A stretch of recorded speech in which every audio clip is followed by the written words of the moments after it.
y a quelques jours, les Camerounais se sont frottés les mains pour assister à une situation inédite.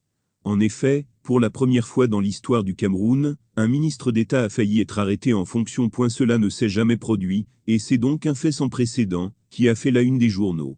Mais ce dernier ministre d'État en question n'a pas été arrêté définitivement, et son mandat d'arrêt a été suspendu. Mais alors que ce dernier était tourmenté, un ancien locataire du gouvernement actuellement détenu à la prison centrale de Kondangui lui a envoyé un message passionnant. En effet, selon les informations de Bory Bertholdt, Edgar Alain Mabngou dit attendre gentiment que l'homme punk de Kondangui se retrouve très intrigante, comme nouvelle quand on sait que l'ancien ministre de la Défense a clamé à plusieurs reprises son innocence en pointant du doigt les nouveaux locataires d'Etoudi pour lui avoir joué de sale tour. La responsabilité du secrétaire général de la présidence de la République, Ferdinand Gongo, dans la gestion des fonds Covid-19, est de plus en plus remise en cause, ajoute Bory Bertholdt. Selon le journaliste, Ferdinand Gongo souffle simplement en attendant la refonte de Paul Biya.